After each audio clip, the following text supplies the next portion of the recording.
La dernière ville que je vais visiter en Provence, c'est Carpentras, la ville où il y avait la communauté juive la plus nombreuse du Comtat vénécin.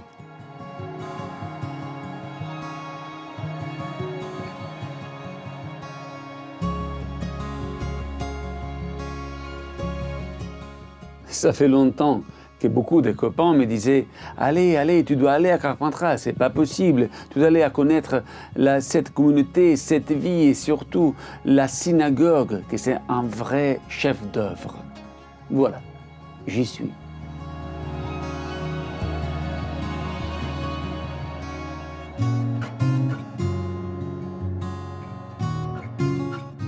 Bonjour Meir, merci de m'avoir accueilli ici dans cette synagogue, c'est vraiment magnifique de Carpentras. Déjà, on commence par les escaliers. Il y a une particularité que tu m'as expliqué, c'est magnifique. Alors, d'abord, tu es le bienvenu et tu auras un immense plaisir de venir nous voir. Cet escalier, il a été fait en fin 1800, début 1900, mais à cet endroit-là, les mosaïques datent de 1700. 1700-1800 plutôt. Et volontairement, l'artisan a posé le carrelage déformé de côté à l'envers, comme tu veux. C'est ça. De manière à ce que ça rappelle l'obligation faite dans le judaïsme où l'idéal et le parfait n'existent pas. Il n'est donné qu'à l'Éternel. Et là, on est dans la synagogue. Bon, je reste bouche bée, comme on dit en français, mais raconte-moi un peu l'histoire de la communauté de Carpentras, sa synagogue. Qu'est-ce qu'on peut raconter? Et déjà, tu as vu que c'est une synagogue exceptionnelle. Tu sais, dans cette synagogue, tu as le lieu de vie et le lieu de culte. Et ça, c'est exceptionnel en Europe tout entière. Tu ne trouveras jamais une synagogue où tu as le lieu de culte et le lieu de vie. En bas, tu as remarqué, tu as les 2 boulangeries, tu as les 2 mikvaot. Donc, tu as les boulangeries, les mikvaot, tu as la yeshiva. Et ce qu'il y a eu d'extraordinaire, c'est que cette synagogue, elle était au milieu de la rue de la Muse à Carpentras, qui a été le premier ghetto de France. Le premier ghetto de France, il est 100 années postérieur au ghetto de Venise. Le ghetto de Venise était vers 1512, 1516, d'accord? Et nous, c'est 110 ans après. Parce que la papauté a exigé, justement pour copier le ghetto de Venise, on a créé des carrières. Donc on voit la différence entre le gris.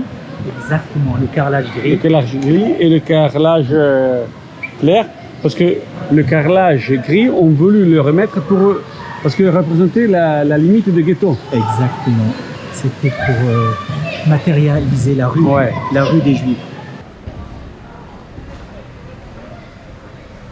Pour copier Venise, la papauté a donné ordre dans le comtat vénécin à ce que les Juifs soient dans une rue fermée. Ça s'appelle la carrière en provençal, le ghetto à Venise.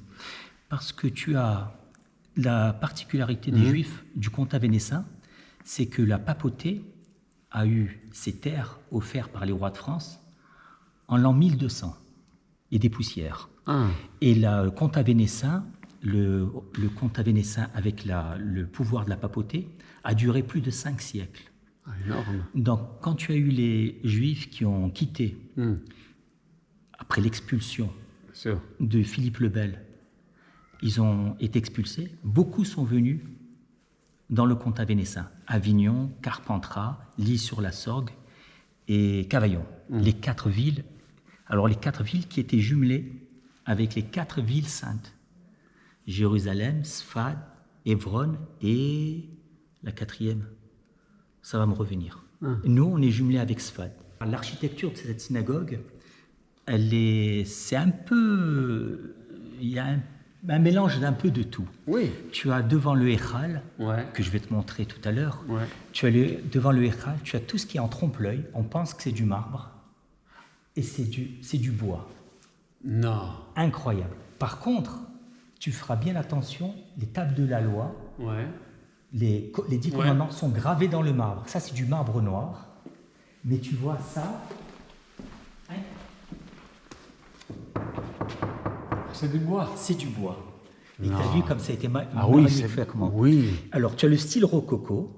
Ouais. Tu as le style rococo, tu as les ferronneries italiennes, Ouais. tu as un style Louis XVI, et tu as une particularité extraordinaire, c'est que la synagogue avant, elle était plus haute de 4,50 m. Parce que cette synagogue, comme la communauté juive représentait presque 20% de la Population de Carpentras. de la population de Carpentras. Donc cette synagogue, au regard de la multiplication, c'est qu'ils ont demandé et ils ont eu l'autorisation d'agrandir la synagogue. Donc la synagogue que tu as vue en bas, qui date du Moyen-Âge jusqu'en 1740, et à partir de 1720 à 1740, il y a eu 20 années de travaux, et ils ont créé cette salle de culte qui n'a pas bougé. Depuis 1740, ça n'a absolument comme pas ça. bougé. La seule chose, on a restauré les plafonds. Ok. Et on les a gardés bien sûr à l'identique. Ah ouais. Ah ouais. Et la particularité, c'est que tu vois un ciel étoilé. Ouais. On se demande qu'est-ce que vient faire un ciel étoilé avec du vert, du rouge. Oui. Ils ont été obligés de rabaisser de 4,50 m la hauteur de la synagogue parce qu'il ne fallait pas qu'elle dépasse la plus petite église qui était autour de la synagogue. Il y avait 8 églises autour de la synagogue. Ah. Je ne parle pas de la cathédrale. Il y avait 8 églises et donc la plus petite église, il ne fallait pas que la synagogue dépasse cette hauteur. Donc on les a obligés à rabaisser la synagogue. Et dans notre judaïsme et dans notre philosophie, on n'aime pas tout ce qui est argument, dispute, inutile. Inutile. Les rabbinim ont dit, il y a le ciel pour nous, la prière elle va monter jusqu'en haut, donc ce n'est pas un problème qu'elle soit petite, haute, ce n'est pas un problème de hauteur.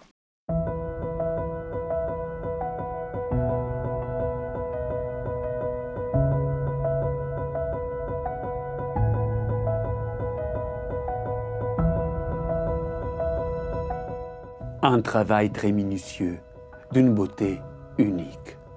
À l'intérieur, il y a un Sefer Torah qui date 1690.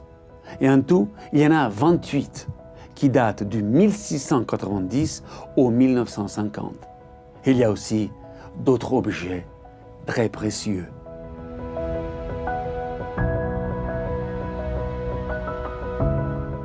Cette Hanoukia, déjà, t'as vu comment elle fait plus de 25-30 kilos, facile, 20-25 kilos. Ah oui. Cette Hanoukia, elle date de 1540. 1540. Oui. Et on a sur les 3 cartouches, les 3 familles de donateurs. Ah. Voilà. Et c'est une Hanoukia. Et donc, j'imagine que c'est encore utilisé pour Hanouka. Pour Hanouka, on l'allume toujours. On la met en face, au centre de la synagogue, et on l'allume toujours. C'est un moment très exceptionnel et c'est un moment très... Il y a beaucoup d'émotions qui se dégagent. En général, tous les grands rabbinim venaient se déplacer à Carpentras parce que c'était un haut lieu du culte. Là, on se retrouve dans la yeshiva. C'était la yeshiva de la synagogue de Carpentras, la yeshiva qui était très, très, très fameuse avec celle de Vauvergue. Vauvergue, c'est le nom actuel, mais c'est la communauté de Posquières, dans le Gard. D'accord. À Posquières, dans le Gard, il y avait beaucoup de talmudistes.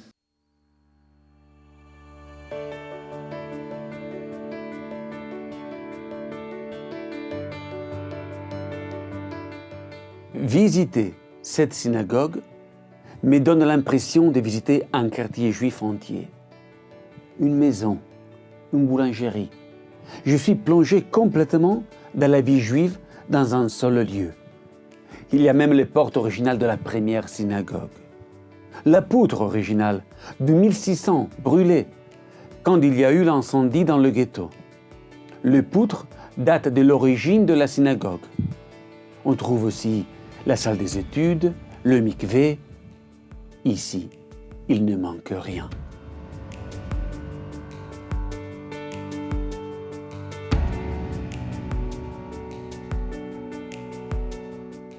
Ça, c'est le mikvé qui date du XVIIIe siècle. Il a été construit pour pouvoir avoir de l'eau chaude.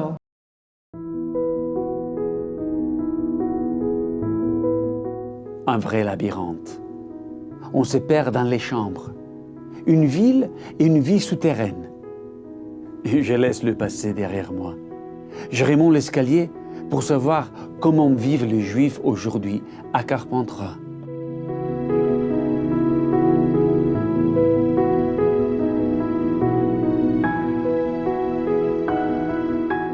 La communauté représente à peu près, dans tout le comtat, à Carpentras, Orange, une centaine de familles. Ce n'est que grâce à l'entrée des visites que nous arrivons à maintenir ce lieu de culte. Donc, parce que ça représente une somme très importante. En tant que monument historique, il y a toujours quelque chose à faire. Ouais. C'est une synagogue qui a toujours été vivante. On enlève la période de la Shoah. Ouais. C'est une synagogue qui a quelque chose d'extraordinaire. Ça n'a jamais été un musée. Cette synagogue a eu toujours une vie cultuelle intense. Et notre, comment s'appelle-t-il, notre grand sage, le Chida. Le Chida est venu ici, il a séjourné ici pendant quelques mois, et nous avons des manuscrits de sa main, enfin plutôt des manuscrits où il a annoté de sa main des commentaires sur sa visite à Carpentras. C'est une communauté qui vit grâce au bénévolat. Personne ne touche un euro. Il y a 4 personnes au secrétariat, du lundi à vendredi. 14 guides bénévoles qui assurent 2 visites par jour. Voilà, ça c'est un bon exemple de comment on peut faire vivre une communauté. À bientôt.